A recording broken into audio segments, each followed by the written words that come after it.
all of those as we welcome in the host of the King's Pulse podcast and member of the King's Beat here, the Heartbreak Kid, Brenden Nunes. And we'll try to answer some of these questions from our man AC there, Brenden. I think both coaches, Mike Brown and Mark Jackson, can establish culture. I think they wouldn't be on this list of finalists if they weren't guys who could fix some of the most glaring problems with this team. I don't think they would be a finalist on this list if they weren't guys who could come in right away and establish a culture with a plan to be here long term. I think Mike Brown, Mark Jackson are both capable of doing that. Quite honestly, God bless them for just being ignored for the last week. I think Steve Clifford is capable as well. And Brenden, correct me if I'm wrong.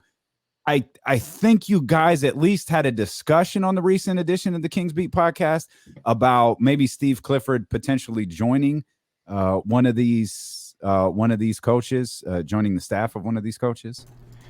I think one of the other two guys mentioned it. First of all, thanks for having me on, guys. Always a good time, of course. Always. Where's the dog? That's all I know. Questions are right here. Molly's right here. Come here, Molly. Okay, all right. She's right here. She's right here. Don't worry. We're a dog friendly show. That's all we were looking for. Hey, Molly. Yeah. There we go. Molly. That's what we're here for. She got bigger.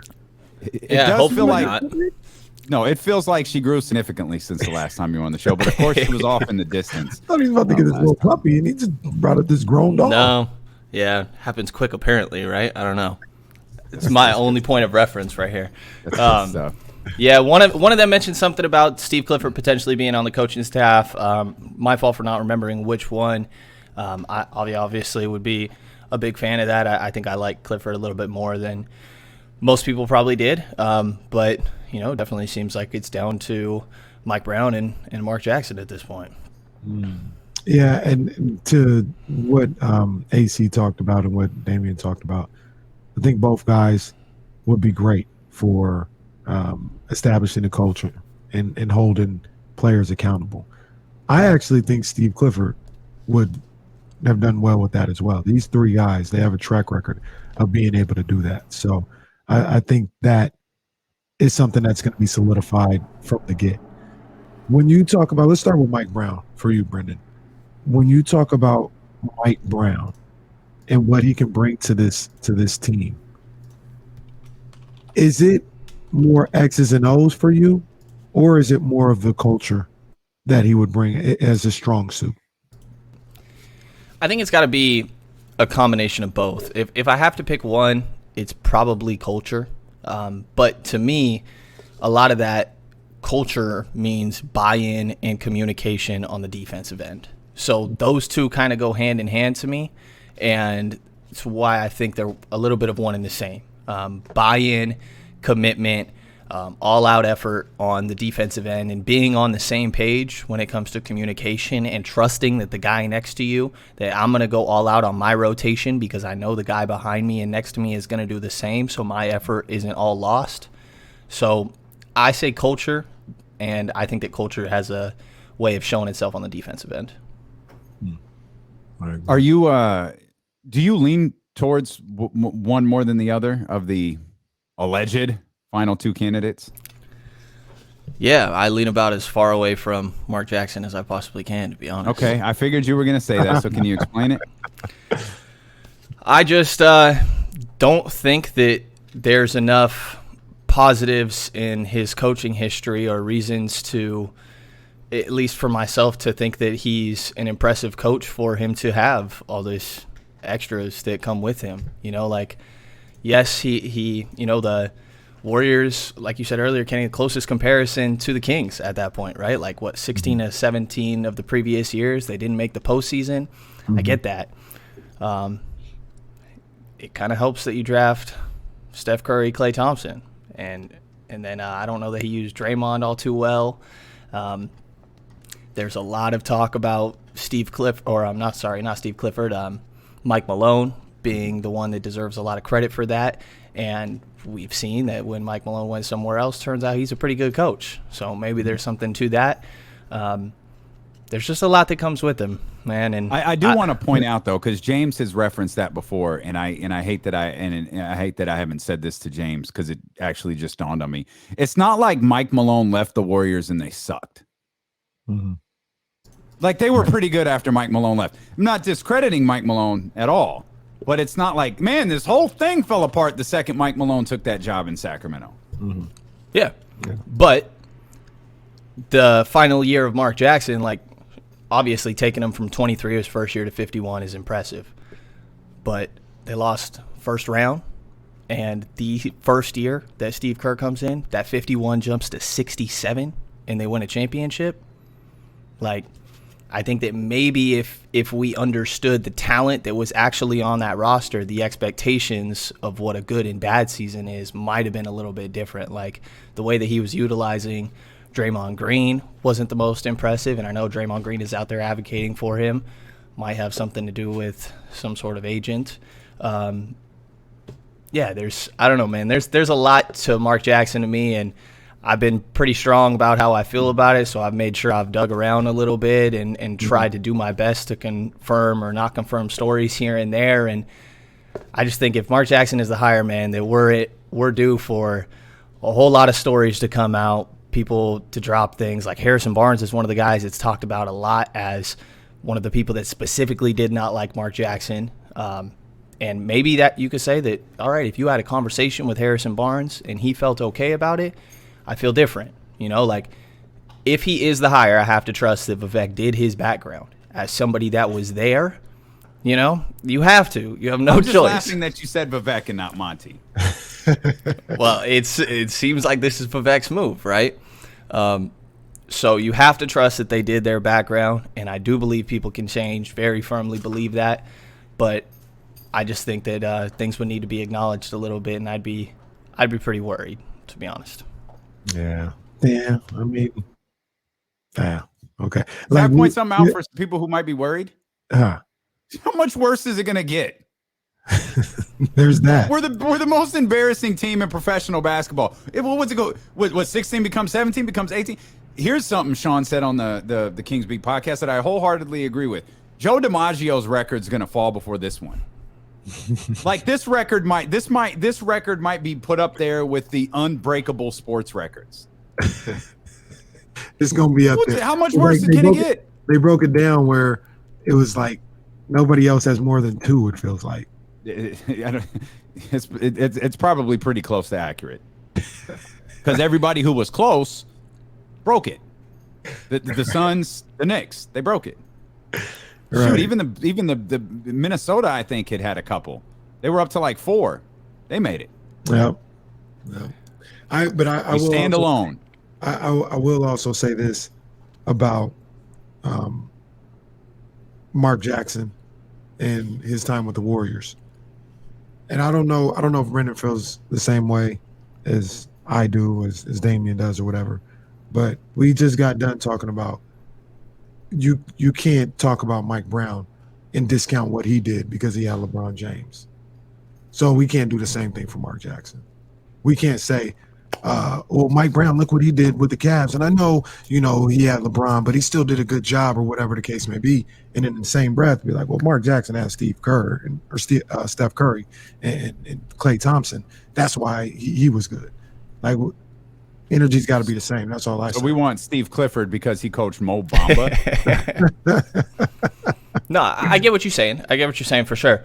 I think that, to me, there's a lot of questions that I have about Mark Jackson. That's one of the ones I have with Mike Brown, but there are plenty more on top of that with Mark Jackson where I already am unsure how I feel about his talent and ability to, like, coach a team at a really high level, that there's so many other questions on top of it that makes me even more concerned, to where, like, it's not somebody that has extra crap that comes with them, but that they're really good at what they do. Like, why have you not been an assistant coach? If you're stuck on being a coach, I know that he's got a good gig with ESPN. Probably makes more money there than he would as an assistant coach anywhere in the league. It's not only does he make more money, it's significantly more money. Right. And also that has nothing to do with whether or not he's a good coach. No, but if you want to be a coach, then be an assistant for a while. Like, it's a different side of basketball. Like, being that locked in creating a game plan every single day, going through film, like, if he's stuck on being a head coach in the league at some point, then go do your work as an assistant for a little while. That's one way of going about it. He's done it. He's been a coach in this league. He knows how to put together a game plan. Yeah, I'd also say, did anyone tell John Gruden to go be an offensive coordinator somewhere? No, he got like part of the reason, and I don't think that this should be lost in this. Part of the reason that Mark Jackson is regularly at the forefront of conversations is because we see him all the time. It's the same with Gruden.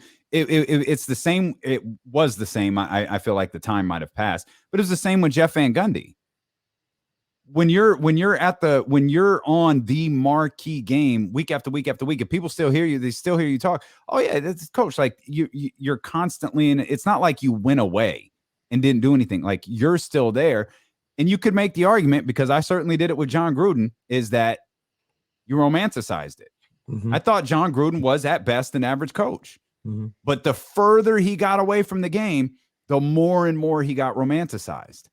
And the Raiders made the mistake that they did, brought him back, and proved he is, in fact, at best, an average coach. Mark is interesting because it was 3 years and done. Like he never really, we saw the ascension, but we didn't see the decline. And then he went right back to the gig with ABC, which it probably pays him. You know, I think it's fair to say probably pays him millions of dollars. Only the highest assistant coaches, the highest ranked assistant coaches make, $1 million. So it's easy for us to say, oh, if you want to do it, go do this. Oh no, I can keep my name out there and make twice as much money as the top, at least twice as much money as the top assistant on any staff out there. Yeah. I just think it's a different prep and way that you're going about your days, that I would like somebody that has years of being around that. The 3 years that Jackson did in Golden State obviously worked out well. He helped progress that team, set and build a culture. Like he implemented exactly where Sacramento is at right now, what they need to implement. So I understand that for sure. And like I said, if he's the hire, I'm going to talk myself into it. I'm going to give him a fair chance and all that. I just am really concerned about how long that he's been out of the game. I mean, 8 years, and maybe out of the game is harsh. I hear what y'all are saying. Like he's around it, right? I just think different. That's different. fair. I don't want to. Yeah, it's completely different. That's totally fair. I think that's overblown, though. It's different. It's got to be like you're not. You're in me. I know you're probably not in. You're in a different type of film. You're not game planning. It's different. No. And I don't even think Mark's the lead analyst. I think Jeff is. Right. So he has to prepare. I think Jeff has to prepare a certain way, and Mark has to prepare a certain way. All right. I think it's a factor, but I hear everybody always say that. I mean, he didn't go to Mars for 8 years. Like he didn't just walk away from basketball for 8 years, and it's just this new concept. Like I mentioned yesterday, he was part of the initial trend in where the game is gone. He was at the forefront of that to a certain degree with what he was doing with Steph and Clay before Steve Kerr and all these other guys went and took it to a different stratosphere. But I mean, preparing is one thing, and you can make the argument that someone would say it's like riding a bike. Like he's done it before. So 8 years. Would I have liked him to be in the game during that time? Sure, absolutely. But he wasn't on it, like I said, and just away from the game, aloof from the game.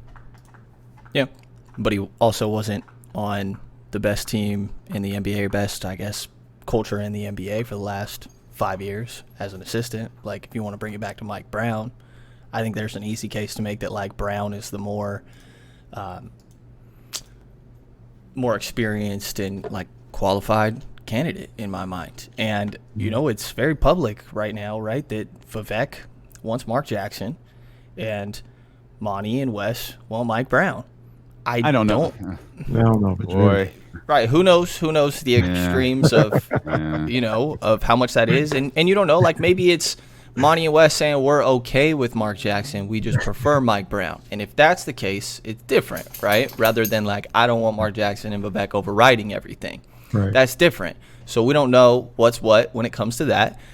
But to me, just the chaos that will ensue if Mark Jackson is hired is a lot, man. Like, I'm worried about what's going to happen with Harrison Barnes, what ends up happening with Monty McNair, Wes Wilcox, and the entire season. I guess I will say, like, selfishly, I don't want to cover an entire season where the whole focal point is Mark Jackson's redemption. I want to talk about Fox and Sabonis and Davion Mitchell, and everything is going to be about Mark Jackson. Is it really? Mark Jackson's resurrection. Sorry.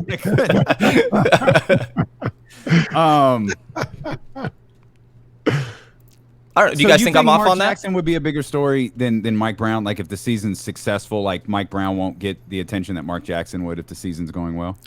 They'll both get attention, but no, like, everything would be about Mark Jackson.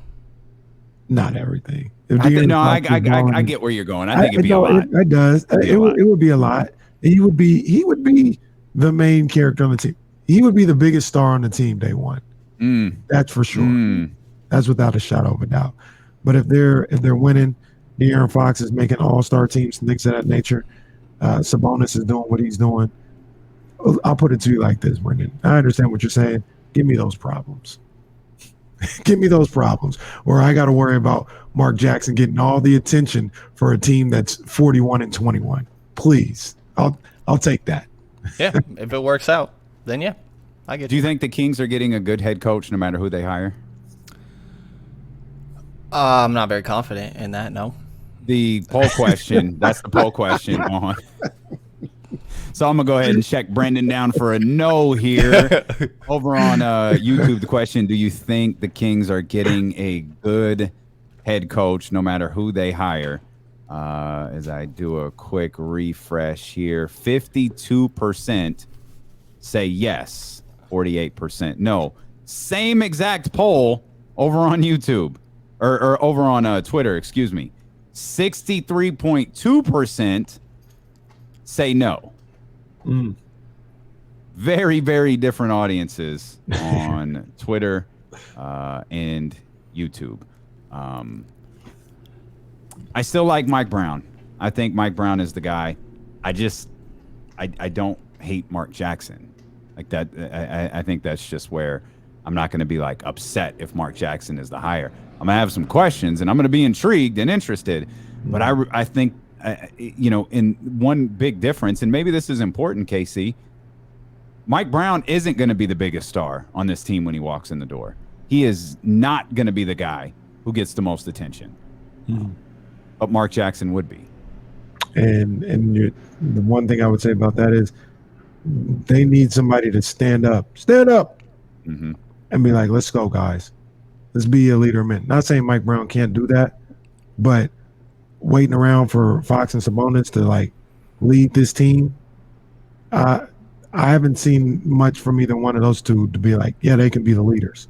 If you get this guy in here, Mark Jackson, who's the leader from day one, where all we talked about for hundreds of days last season was leadership, and the lack of it. You got your leader right there in Mark Jackson. You can have your leader in Mike Brown as well. He leads in a different way. He's not as boisterous and things of that nature. That's why I'm of the belief that I think they get a good coach either way. I like Mike Brown and I like Mark Jackson. I think they both have a great opportunity to do well here in Sacramento. I think there's a lot of questions I have about Mark Jackson being that type of leader. If he comes in, I'm absolutely going to give him every chance in the world. I would love for a couple things to be acknowledged and clarified. But, you going to ask him? It's going to be Brenden Nunes' big breakout moment at the press conference? Have to. I'm not excited to, if that's the case. I'll tell you that. I'm going to spend 24 plus hours theorizing the way that I got to ask these things, but you have to, like I think things need to be talked about. Sure. But I question a guy's leadership who is reportedly like going to David Lee and being like, Andre Iguodala thinks that you shouldn't be starting, and going to Andre Iguodala and saying that David Lee thinks that you're not good enough on offense to be out here and making up BS between guys, or there's too much to me with all this Mark Jackson stuff. I'll say this, and this may be the first time that I talk about what I said or how I feel about this. It got ugly between Mark and Joe Lacob, and I believe on the way out, because Joe Lacob, he's not afraid to speak. And Joe Lacob, a fiery dude. I thought they said, in my opinion, this is just my opinion. I thought they said, we're going to bury this dude. We're going to bury him. And they did that. So the things that you hear, like I said, we have people, we have people who say it's not true. Mark Jackson. Everything with Festus Ezeli. Festus Ezeli out here talking about my man, Mark Jackson. But we always hear that story about what he did in the locker room. I don't think Festus is the type of guy where if something like that happened and he was moved to tears and this coach created a mutiny against him, that he would come out publicly and be like, yeah, my guy, Mark Jackson. Take care, brother. Love you. Why do you fire a guy that turned around your franchise? Because you don't like him. Because you don't like him, and he reportedly disrespected his bosses. And those are grounds for termination, by the way. There's nothing wrong with that. Those are grounds for termination. But in sports, at the same time, Brenden, Kenny talking about we're going to bury his ass on the way out. Okay. That way, if Steve Kerr comes in here and fails, we can frame it as we had to fire Mark Jackson. Right. We had no choice because he was insubordinate, because of Festus Ezeli, because of Rick Wells, because he's homophobic, because he's too religious, because of all of these different things. And again, all of this can be true, right? It's not one side or the other. It's like, I equate it to like, if I've read a billion books on JFK, right? And the assassination of JFK.